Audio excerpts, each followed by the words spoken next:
Good afternoon, everyone. Thank you so much for being here at the National Constitution Center. My name is Jenny Parker, and I'm the Vice President of Communications. Before we begin, I'd like to take just a few moments to share some basic housekeeping.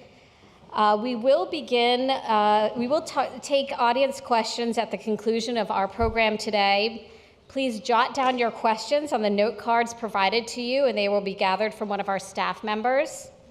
If you are on Twitter, I encourage you to follow us at Constitution Center. And you can also you can submit questions, comments, and please hashtag them with America's Town Hall. After the program, we're going to have a book sale and a book signing opportunity with David Barron. Please join us in the lobby to get your signed copy of his new book. I'd like to thank any members here for joining us today. The center is a private nonprofit, and our work relies heavily on the generosity of people around the country who are inspired by our nonpartisan mission of constitutional education and debate. If you are not yet a member, please consider becoming one, and to support our work, including today's program, you can visit the membership table just outside the auditorium, where you can get information on today's gallery talk, the benefits of membership, and how you can join today. Lastly, please take a moment to silence your cell phones. And now I'll introduce today's guests. David Barron is the Honorable S. William Green Visiting Professor of Public Law at Harvard Law School and Judge of the First Circuit Court of Appeals. He has clerked for both Judge Stephen Reinhardt and for Justice John Paul Stevens, and has previously served as the Acting Assistant Attorney General of Legal Counsel at the U.S. Department of State. David Barron joins us today to discuss his newly released book, Waging War: The Clash Between Presidents and Congress, 1776 to ISIS, a timely account of the internal tug of war between Congress and presidents over how and when to wage war. Moderating today's program is Ted Ruger, Dean and Bernard G. Siegel Professor of Law at the University of Pennsylvania Law School.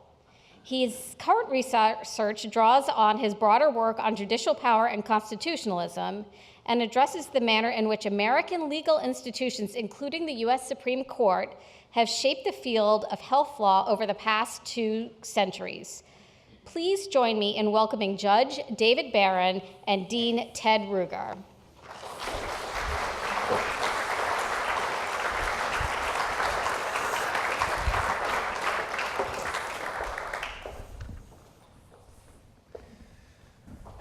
Thank you, and I want to thank our hosts at the National Constitution Center. It's an institution that I'm really pleased, as Dean of Penn Law, we're doing more collaboratively with this excellent institution over the past few years, and it's a pleasure to be here.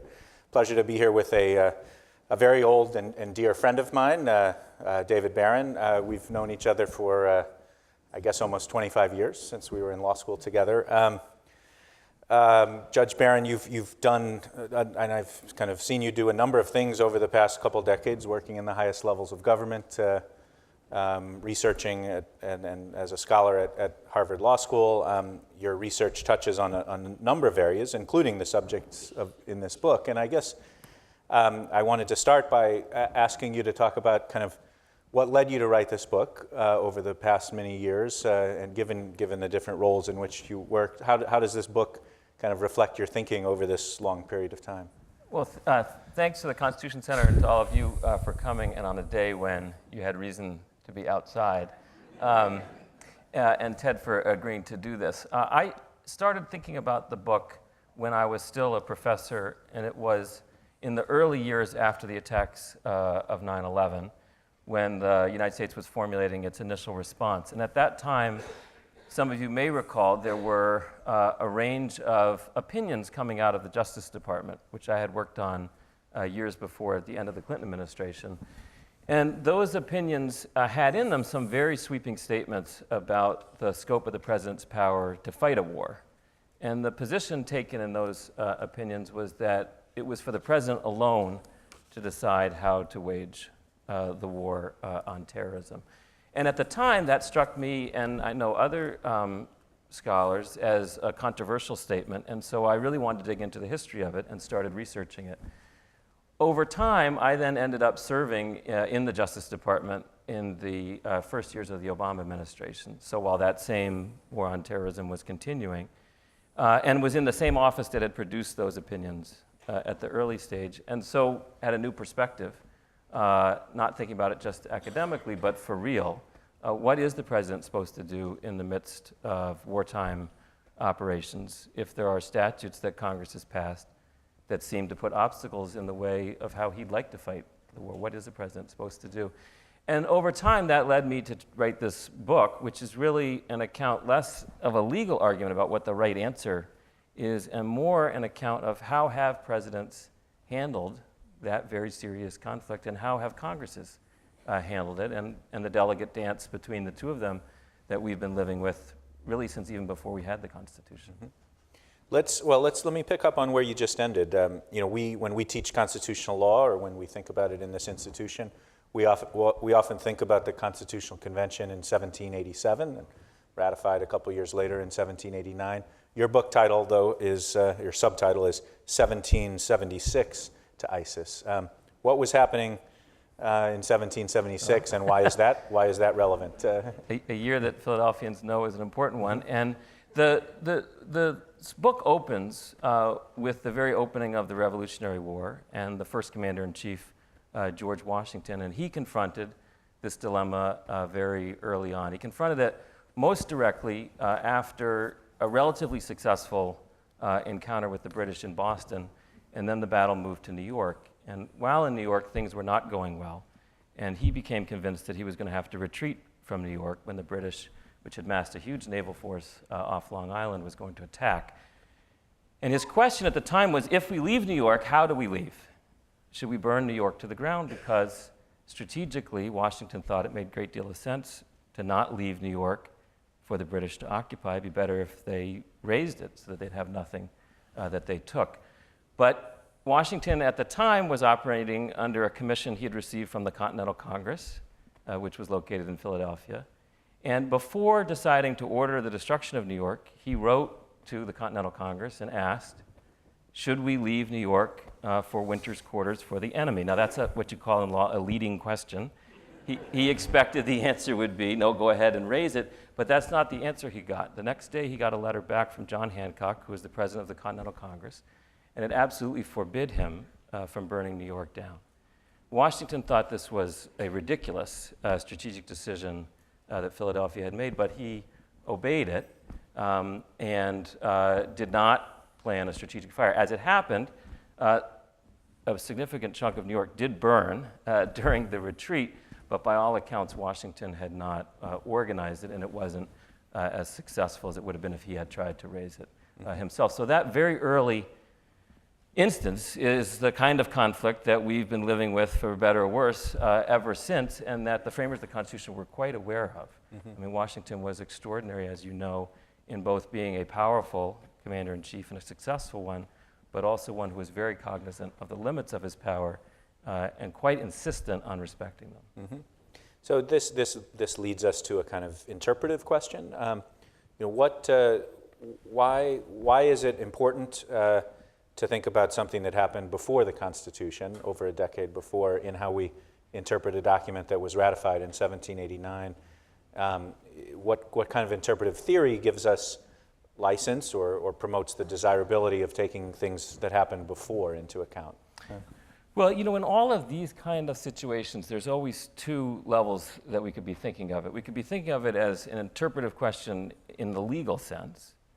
You have a legal dispute, a judge has to make a decision. What resources do they draw on in deciding what the Constitution means?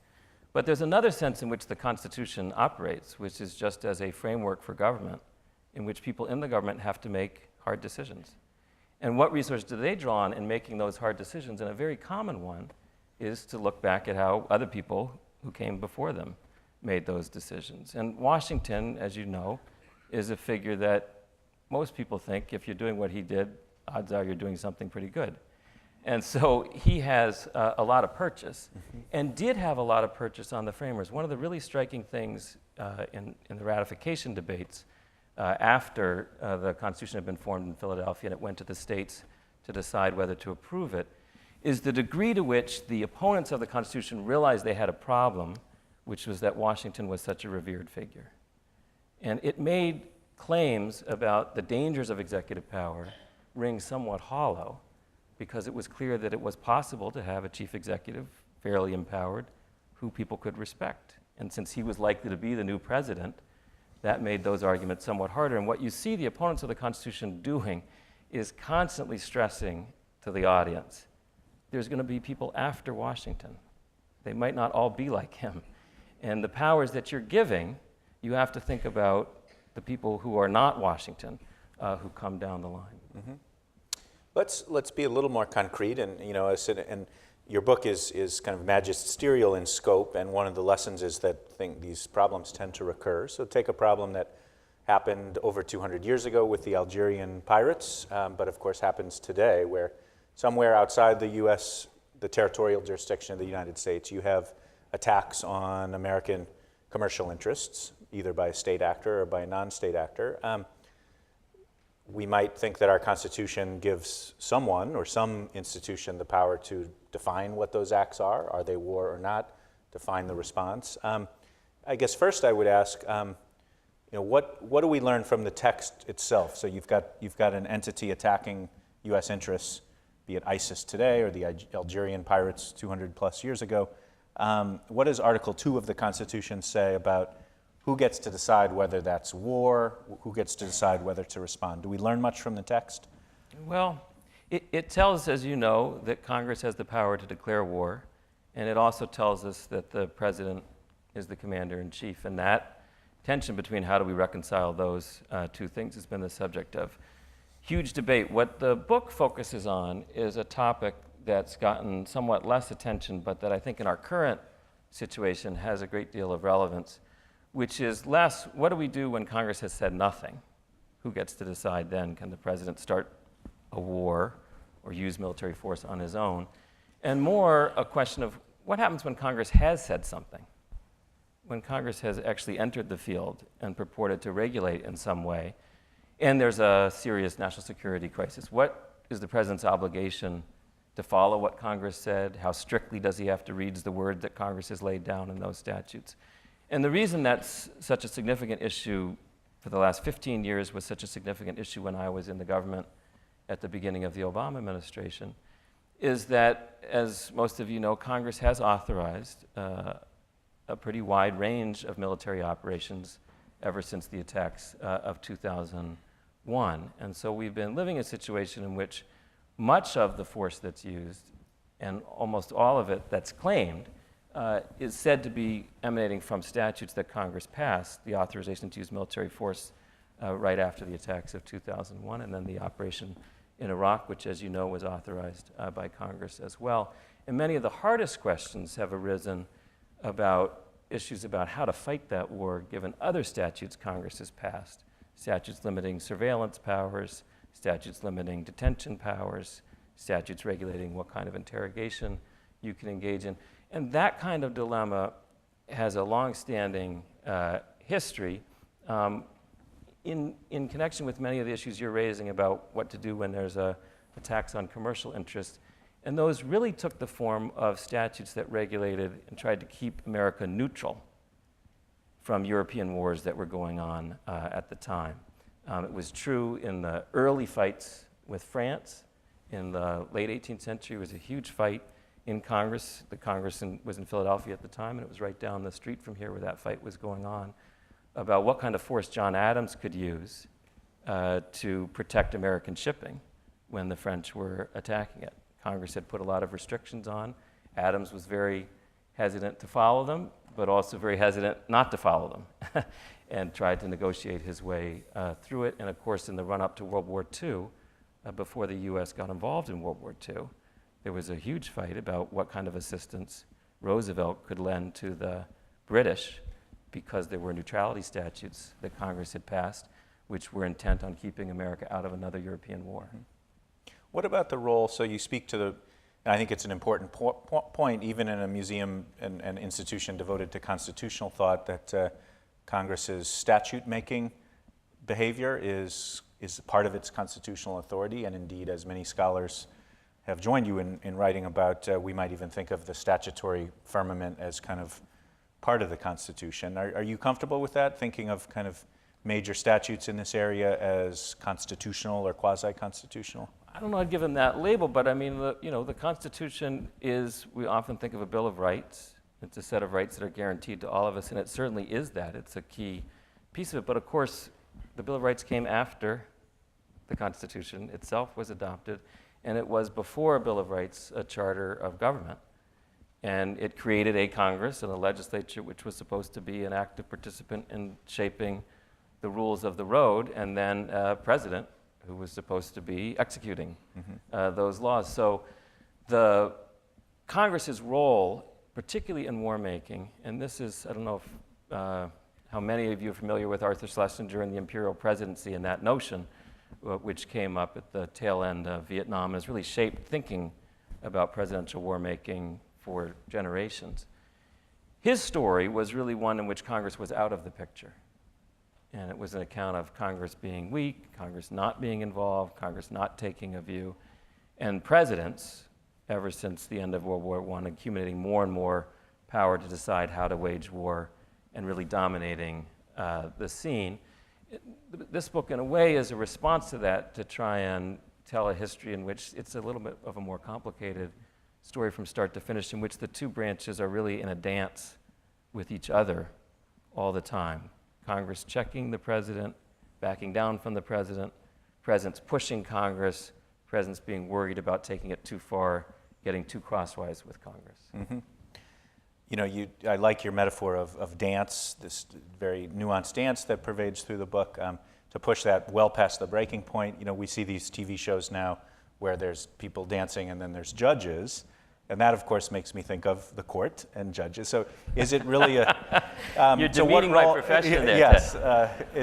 So what role for judges here? You know, you talk about checks and balances between the court and the president. You talk less in the book, although you do, you know, the kind of where Supreme Court intervention. Is this an area where, and I know you, given your current role, you need to be nuanced in how you speak about this, but, you know, maybe it's thinking historically, has the Article 3 judiciary been a major guiding force here, or is this a particular part of the Constitution, in contradistinction perhaps to individual rights, where judges kind of need to leave it to the two other branches? Well, judges certainly have listened more than they've spoken in this area, but they've said things.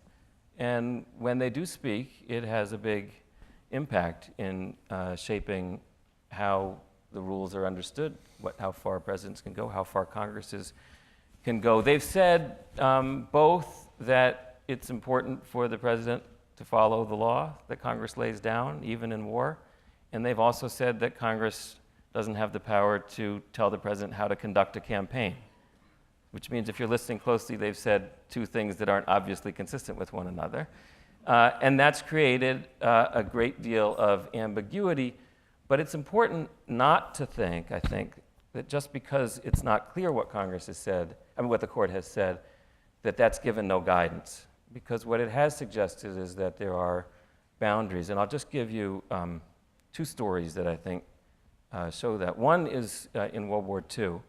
As you may know, in World War II, in 1942, a number of German saboteurs came over to the US on German U-boats, landed both in Florida and I think in Long Island, with a plan to do a sabotage campaign in the United States. They were picked up, one of them turned themselves into the FBI, and then they were handed over to the military for trial. And they were tried in a military commission, actually in one of the offices that my office occupied at the Justice Department, on the 5th floor of the Justice Department. They contended, the saboteurs, that it was wrong to try them in a military commission when there were federal civilian courts open down the street that they could have been tried in. Roosevelt didn't believe that they should get a civilian trial. That case went to the Supreme Court to decide whether they could be tried in a military commission or not. The court upheld it But the court also took jurisdiction over the case to make clear that they were watching and they would have a view on it. And another thing happened in the course of those deliberations, which was the court had to confront whether what Roosevelt had done in organizing that military commission was legal. And the big question was this. He had set certain procedures which were relatively favorable to the prosecution, not surprisingly. Congress had laid down provisions for how to conduct a military commission that were somewhat less favorable. And the court had to decide whether they were going to uphold the tribunal and what it had done, notwithstanding this conflict potentially between the rules the president had set and those that Congress had set. Well, at the time they were deciding whether to approve it or not, Roosevelt was engaged in an effort to limit prices because he was very worried about inflation during World War II. And there was a law at the time that limited his ability to cap prices. Roosevelt made a big speech in which he threatened that if Congress didn't give him the power he wanted to cap prices, he would just cap them on his own as commander-in-chief. And it was quite an extreme statement that he was making. Well, the court was quite aware that Roosevelt was making these noises. At the time, they're trying to decide the military commission's case. And when you look at the internal debates within the court, they were very cognizant of saying nothing that would be a green light to Roosevelt and future presidents to assert that kind of sweeping power as commander-in-chief. And they ended up writing an opinion that was consciously very narrow so as not to give that green light. So I tell that story just because the court, even though it doesn't lay down hard and fast rules or hasn't historically, has also been very sensitive to the idea of giving a green light that might make presidents feel as if the decisions are theirs and theirs alone to make. Do you want to? I want to follow up in the era of President Roosevelt and World War II. Something you address in the book, and it's something that we think a lot about in legal academia. Kind of the Korematsu case, the Japanese internment case, where kind of all three branches maybe participated in what we now see as a wrong turn. So is that a failure of our checks and balances? What happened there that led to this mass internment of U.S. citizens? Yeah, well, one feature of a system that is open and ambiguous like ours is that there is the risk that decisions are made that in retrospect the public as a whole recognizes were mistaken. The court signed off on it, Congress signed off on it, the president signed off it. And in the light of history, it doesn't look like it was a decision that can be justified. A difficult issue in thinking about our system as a whole is how to evaluate it. Do we evaluate it by the mistakes it made? Do you evaluate it in the moment that it allowed such a mistake to make? Or do you evaluate it from a larger time frame? I mean, a remarkable feature of the system, if you look at it from the framer's perspective, it's endured for 2.5 centuries. It's managed to enable the country to experience war with a fair degree of frequency, both its own internal struggles and being a leader on the world stage, fighting wars both it's very proud of and wars that have created a great deal of controversy. And through that, it's managed to operate still as a system with two branches that are recognizable as checking one another, and that enables transfers of power to occur relatively peacefully. Well, that's no small accomplishment from the perspective of the people who designed this system of government way back when. And one of the features that enables that to happen is the ambiguity that's built into it, or at least that's a judgment that many people have made after looking at it. A product of that are mistaken decisions. And you have to make your own judgment about how serious a mistake you think it is and what that then suggests about what corrections need to be made. But we can say about this system is that it has built within it the capacity for self-correction, which is a virtue. So, to this point about systemic design, one institution that is very important in our democracy, it's very important this political season, is political parties. And I wanted to ask you about that in the context of checks and balances. The framers didn't think about parties in the way we do. They didn't really structure them into the Constitution. And the concern would be, I guess, that the framers designed these institutional checks and balances that you write about, the president and Congress kind of having an interest in restraining each other. What happens, though, and the framers didn't foresee this, in a world of two-party democracy, when the White House and Congress are controlled by the same party? How does that put strain on these checks and balances? Yeah, well, it's a tricky feature of this issue is what we think of in terms of checks and balances, what do we want them to be? And I say that because, of course, a functioning democracy also should be one in which the system can accomplish the things that the people as a whole want accomplished. And so sometimes if you have branches of the same party, that's a reflection of the fact that the popular will is supportive of that program. And the system is also designed to enable that program to be enacted. One thing that's interesting is that when you have instances of same party government, Congress controlled by the same party as the president, it does not mean that the president and the Congress always see eye to eye. A great example of that is in the Civil War itself. Lincoln was a Republican.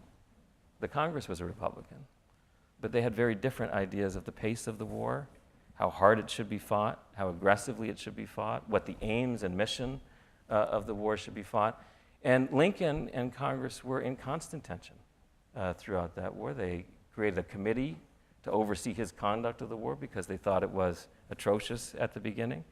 And there was a major, perhaps the most significant fight over wartime tactics in the midst of a war ever was in 1862. Congress passed a statute effectively ordering him as commander-in-chief to confiscate the slaves. Well before he was ready to do that. It led to a huge fight on the floor of the Congress over whether Congress had usurped his role as commander-in-chief. Many of his allies were telling Lincoln, if you give in to the Congress on this point, they'll be running the war, you won't be running the war. Lincoln, being the master tactician that he was, took his time, listened, didn't say very much, and then thought, you know what? I actually could use this statute to help justify the emancipation of the slaves. And did them one better and issued the Emancipation Proclamation not long after they passed that statute. But it's just to say that the fact that they're the same party does mean they often are going in the same direction, but it doesn't mean they're in lockstep with one another. Let me ask you about, we've been discussing, to use your phrase, this dance between Congress and the president, and I think even in our vernacular here the past half hour, we've talked about the president as an individual. But of course, as you know, and your career embodied, the executive branch is a collective as much as Congress is a collective. And you talk a bit about kind of constitutional interpretation within the executive branch, what institutions engage in it. Is it a collective process akin to what Congress does? Yeah, well, one of the things that I most enjoyed about writing the book was learning about some of the advisors to the president who were charged with making these legal decisions for the president, the pressures they faced, some of which were resonant with me from my own experience, which I also just think are of intrinsic interest. In particular, Jeremiah Black, who's a figure lost to history but was a justice on the Pennsylvania Supreme Court in the late 19th century. And he was the Attorney General for James Buchanan right in the years leading up to secession. So that's a hard time to be the Attorney General. And just to give you an idea of how hard a time it was, here's the question that Buchanan asked him one day. He gave him 3 days to answer this question. If the South secedes, what legal power do I have to respond? That's a pretty hard question. So Black recognized this is a big deal question. So he went to Buchanan, he said, could you write down the exact questions you'd like me to answer? And then I'd like you to sign the paper saying you asked me those questions. And so Buchanan did, And he got the questions down, and Black came back with his answers. And his answers were quite nuanced answers, answers that, in a way, are not all that different than the legal position Lincoln himself took. But Black was writing those questions before any shot had been fired at Fort Sumter. So the question sort of from Black's perspective is, well, who can use force first here? And Black effectively told Buchanan, you really can't use force first. Well, he was, roundly condemned for being part of the treason and capitulating, et cetera. His reputation took a tremendous hit in consequence of that. And Lincoln, of course, was in a very different position when he took office because they had attacked Sumter. And then he immediately called up thousands of troops without Congress having been present for him to do that. Mm-hmm. I'm mindful, I see some cards being passed around. Both Judge Barron and I would welcome questions from the audience. So I think those are going to be collected soon, and we'll move to that soon. I guess, Judge, I just wanted to ask you, so this book has a very historical scope to it, and a key theme is that this interactive relationship between Congress and the President has been ongoing for more than 2 centuries. That said, we live in a world of daily cyber attacks. We live in a world where non-governmental groups can beam acts of terrorism over smartphones. We live in a world where pathogens such as Zika or disease can spread quickly, seemingly on a moment's notice. Is this a challenge to your paradigm of continuity? Is the world today different, and does it require different responses? Yeah. Well, it's the pressure, and in almost every age, the participants in the constitutional system have asked themselves that question, and the people who have thought these decisions should be for the president alone, contra Washington's example during the Revolution, have always tried to make some argument that things have changed so radically from that time that we need to do it differently now. It was true in Adams' day when he was dealing with the French and contending that the nature of America's role in the world was such that we were vulnerable in ways that we hadn't contemplated, and therefore I need a standing force, what he called wooden walls, which was a navy, which he was most intent on. Congress was very hesitant to give him a full navy to command, partly because they were worried, well, what happens if a ship goes out, gets in a fight with the French ship? We're effectively at war at that point. What's Congress supposed to do then if there's been a firefight between the two? Right? Which is different than if you have to come to us first, can I send a ship out? And that fight was, reconstituted during the Civil War, of course. I mean, that is a kind of crisis, orders of magnitude more serious than we're confronting today, in which the issues about whether the branches should be operating differently was very real to the participants in it. World War II and the whole concept of total war, which was a different idea, right? That war was not just on some battlefield between 2 forces in uniform, but that it was the entire economies and societies at war with each other. That changed people's thinking, and arguments were made about how that has to change our thinking. And today, of course, with the nature of secrecy and shadowy and non-state actors, raises that issue anew. It's not an answer to your question, it's just to say the idea that we're now confronting something new and therefore we have to do it differently itself is old. We've been engaged in that debate for a very long time. By and large, the answer has been at the boundaries, you know what, let's try and do it the same way, if we can. I think that's probably stood us well, but it's certainly a debate that continues. Let me move to a few of your questions, and one that kind of flows from goes back to the text of the Constitution. There is, you alluded to the Commander-in-Chief clause of Article 2, and so one of the questions goes to, is the President the Commander-in-Chief of the armed forces, the Commander-in-Chief of the nation as a whole, and why do presidents try to push to the latter? Yeah. It's a great question. Gary Wills, early on, author many of you may know, pointed this out, that presidents at a certain point started referring to themselves not as the Commander-in-Chief of the land and naval forces or of the armed forces, but just as the Commander-in-Chief of what? You think that's the president, and then you have a special job with respect to the military forces as the commander-in-chief. And as a matter of text, that's certainly right. I think the tension has arisen chiefly because of this concept of total war. And Roosevelt very much felt this. His advisors during World War II said that he thought the greatest threat to America's successful prosecution of the war was inflation. He was extremely worried that if that got out of hand, there would be no way that the country would be able to persevere through the thing. So that made him start to think about, my powers of commander-in-chief can't be thought of as just powers to control the armed and naval forces. It's to successfully win the war. Well, what powers do I need then in that capacity? Lincoln, to some extent, is a similar issue, right? I mean, is he just the commander-in-chief with respect to the regulation of his forces? Mm-hmm. Or is he the commander-in-chief, as he claimed, in issuing the Emancipation Proclamation, such that he can end slavery through those powers?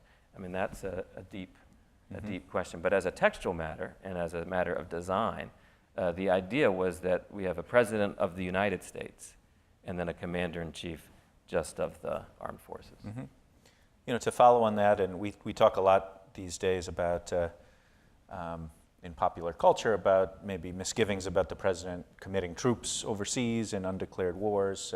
Some of your questions we may get to are about places like Grenada or Nicaragua. We were talking just before this started, though, about how the notion that, you in your research about the framing era, I think I heard you to say that this was not the big concern of the framers, sending troops overseas. Is that right? Well, and what were the framers most concerned at least about? What's really struck me in thinking about the debates, particularly over ratification. So if you just think you're an opponent of the Constitution, which many people were, and you're trying to make the case against it, and you want to seize on the latent concerns, which all people still have, about a military dictator coming to the United States, right, which was, at that time, a quite plausible concern to have. How would you make the case? What would be most resonant to your audience? Well, the United States was not a powerful nation at that time. So the idea that the thing to worry about is we'll be bestriding the world, taking over countries, was not a very plausible. They had no army at the time. They had no navy. So it was not a very realistic concern. What was a concern was that there could be an uprising at home, that the commander-in-chief would call out the militia to put down, and he wouldn't just put it down. He'd then become very popular, very heroic, and he'd start doing whatever he wanted. And that's what Patrick Henry and George Mason and the Virginia Ratifying Convention, that was their real concern, is that you give the president the power, and particularly a power that we don't really think about now, it's not plausibly exercised now, was the power to personally command the troops in the field. That really scared them. And it was the idea of sort of the general on horseback leading the troops into battle.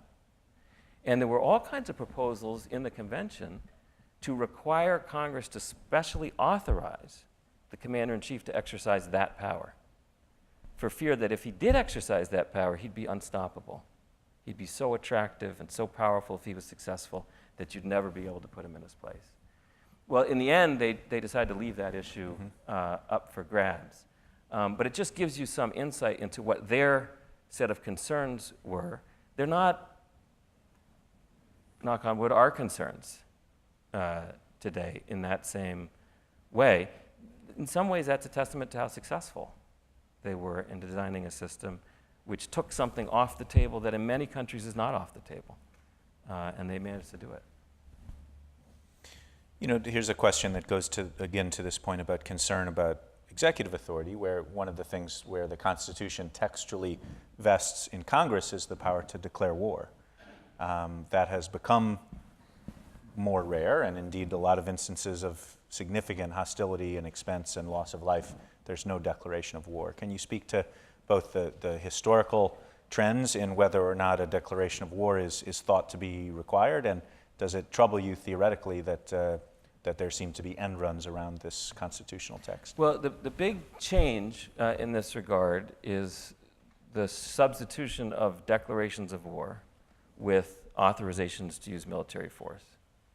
So rather than Congress saying, we're now at war, they authorize the president to choose to commit force at a time of his choosing in a particular conflict. That's how the authorization to use military force after 2001 is structured.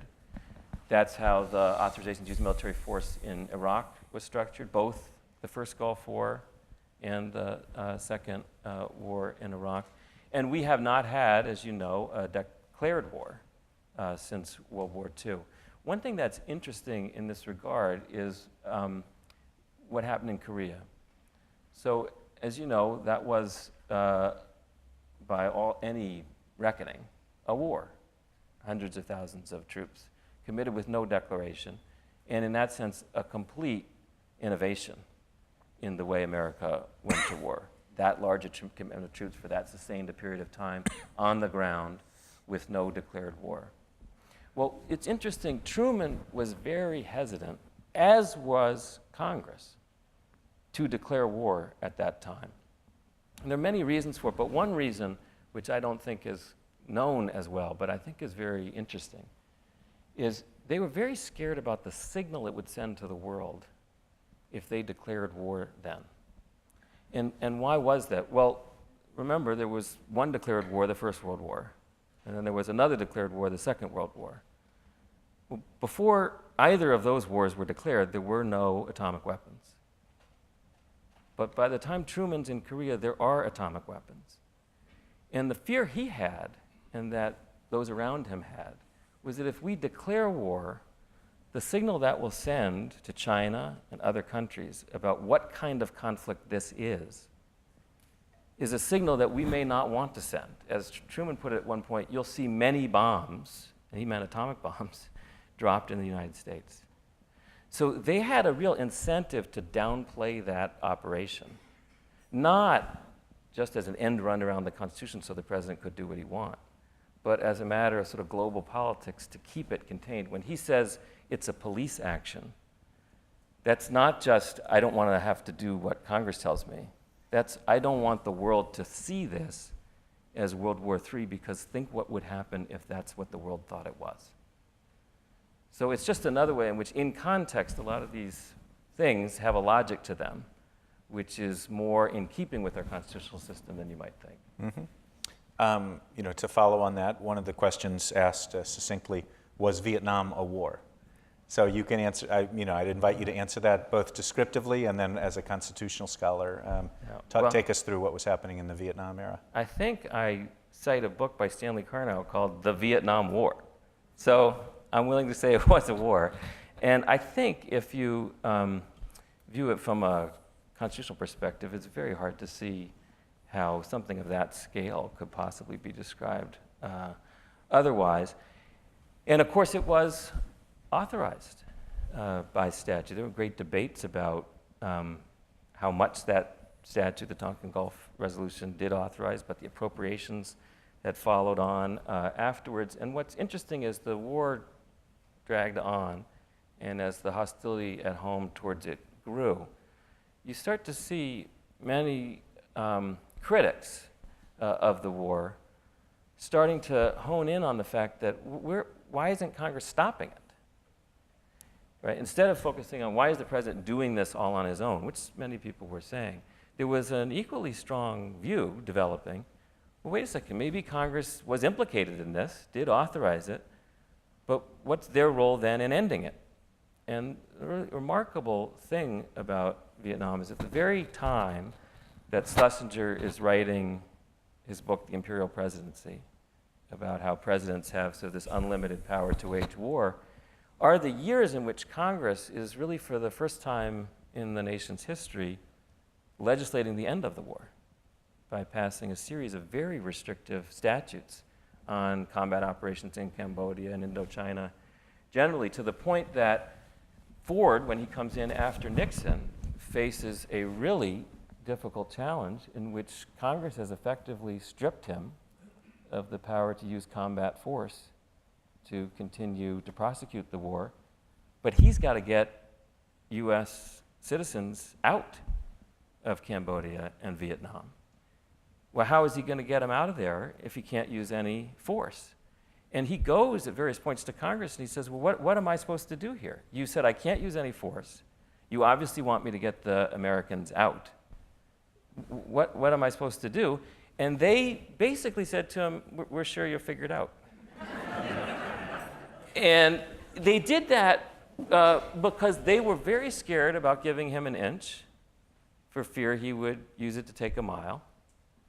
And Ford internalized that and figured his way of doing the evacuation. The biggest challenge, particular challenge he faced was he felt very obliged to get a lot of the South Vietnamese who had cooperated with the US out. And the Congress people said, look, obviously you can use force if you have to save American lives. But you can't use it to get 100,000 South Vietnamese out. You know, we're not going to go to war for that, reopen the whole conflict for that purpose. What Ford and his lawyers decided was they would be able to use their authority to get the US personnel out if they could make the argument that the only safe way to get them out was to interweave their evacuation with the evacuation of the South Vietnamese. And their argument was quite plausible, which was, think about how it'll work if we're just taking the Americans out. It'll be utter chaos. We have to do it together. And that was their legal theory about how they could get them out, notwithstanding the restrictions on combat operations at the time.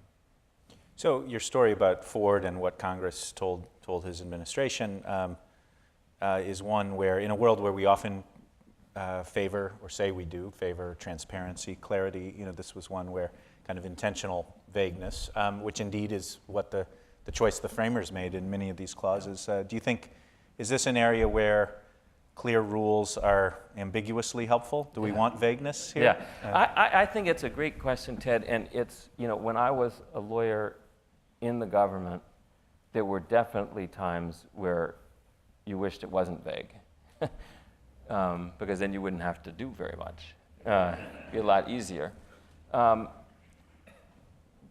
I also thought that it's a real virtue and an unappreciated virtue of a well-functioning system that things aren't clear. Think about what kind of choices one would make if you don't know exactly the dimensions of a national security crisis, and you had to choose a rule in advance for how much force could be used. Would you select a rule that said you could do a lot, or would you select a rule that said you could do very little? Well, suppose you would think, I don't know which of those rules I would pick, right? If you say you can do a lot, that might end up being way too much. And if you said you could do very little, well, that could be far too little power to have given him. If instead you just left it open, and the basic instruction was like the instruction my father used to give me for my curfew, don't stay out too late. Right? Very hard to violate and very hard to comply with. Yeah. His father was a law professor. Yeah. You might think that was a pretty wise way of trying to allocate power. And I think in some sense that's what the framers did. And what I think is quite remarkable is how many presidents, their legal advisors, and members of Congress have seen the virtue in trying to keep things somewhat vague. Very few presidents have actually ever asserted a sweeping power to decide things on their own.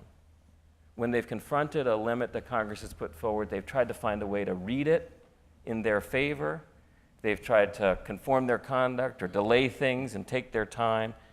Often they get what they want in the end, but they don't get it through a straight, defiant claim of power. They find some way of going sideways and taking longer. And Congress, very few times in our history, has been absolutely insistent, my way or the highway.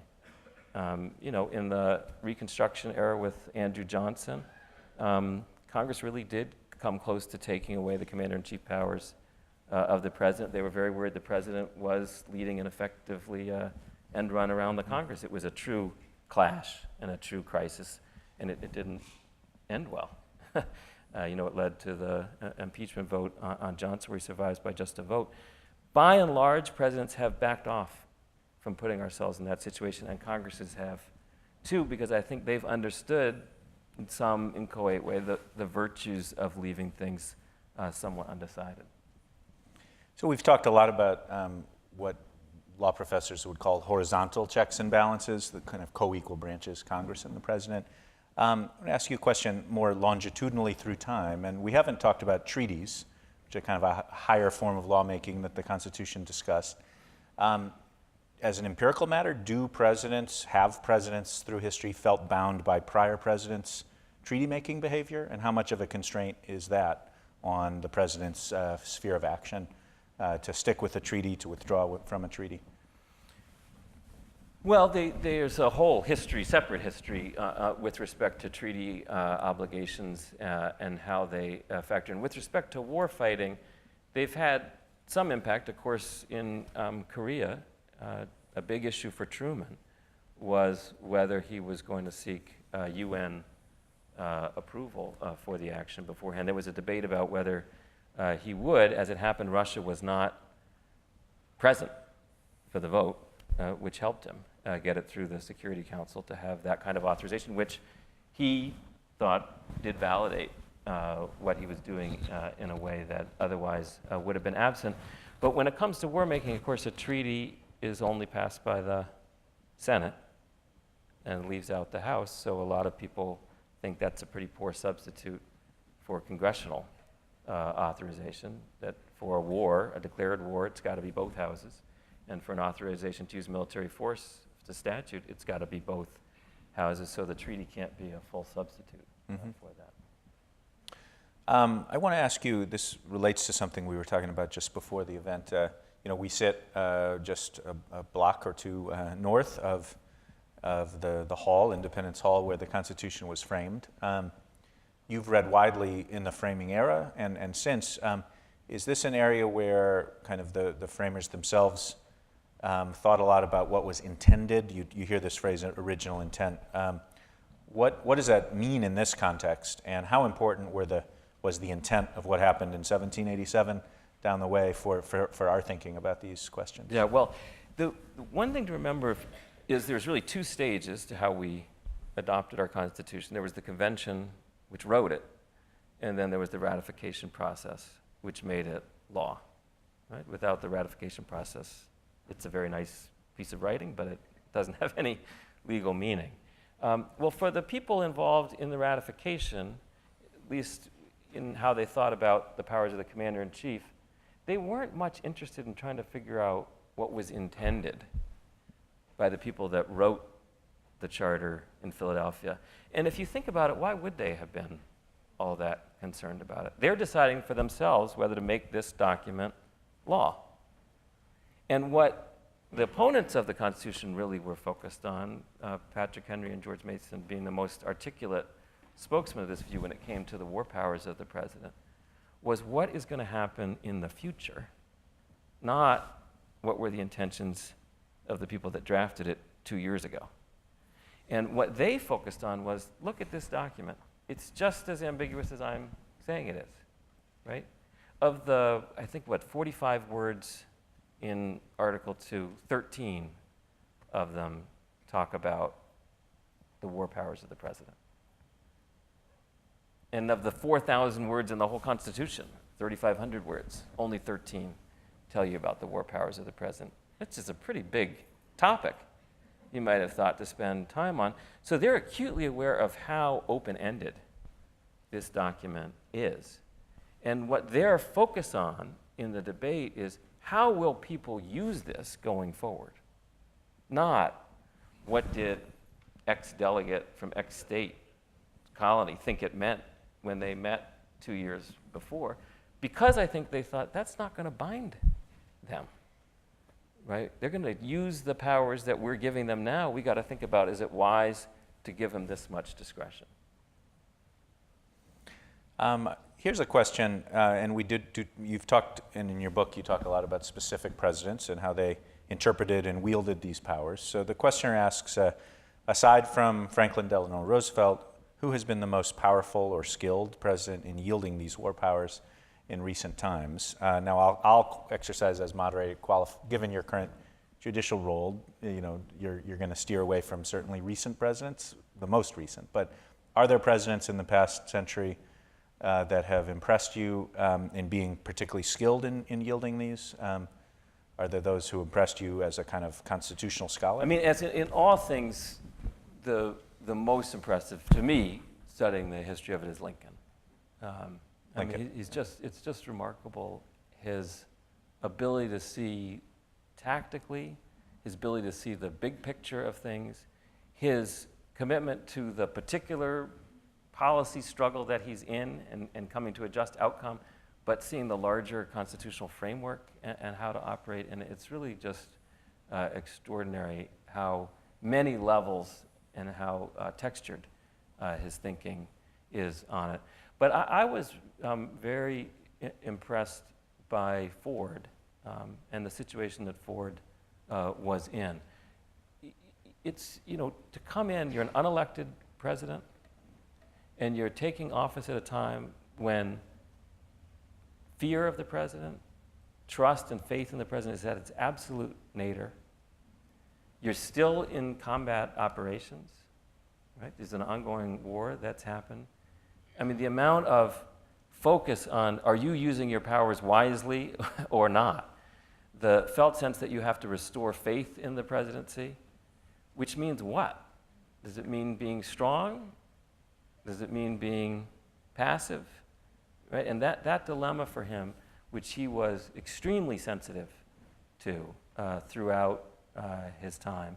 And, one can debate the various judgments that he made throughout it, but I think it's not a small feat that an unelected president, in a matter of several years, was able to restore the country's faith in the institution of the presidency at a time when it was lost. So I think he was really quite remarkable in that regard. That's a nice comment about maybe an underappreciated president. Yeah.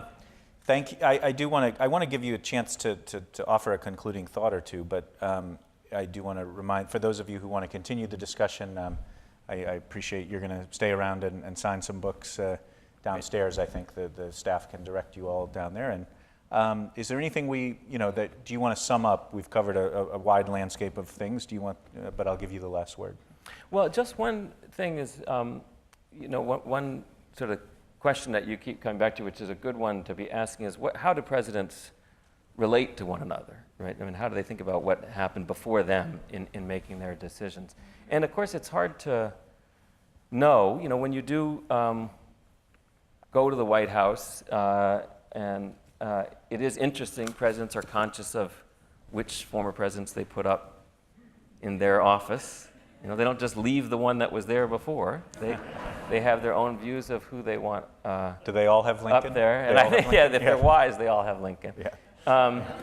And I think they are very much both in the moment, thinking about being successful in the moment, but when I think they're wisest, they're also trying to think of themselves as in a longer narrative that came long before them, it will go on long after them if they do it right. And there's a lot of history for them to draw upon, and I guess one of the themes of the book is that we not forget it, right? That the new problems that we confront have histories to them that if we look hard enough, we can see similarities to our own situations, and that there's a lot of wisdom to be drawn from how the past is handled. Mm-hmm.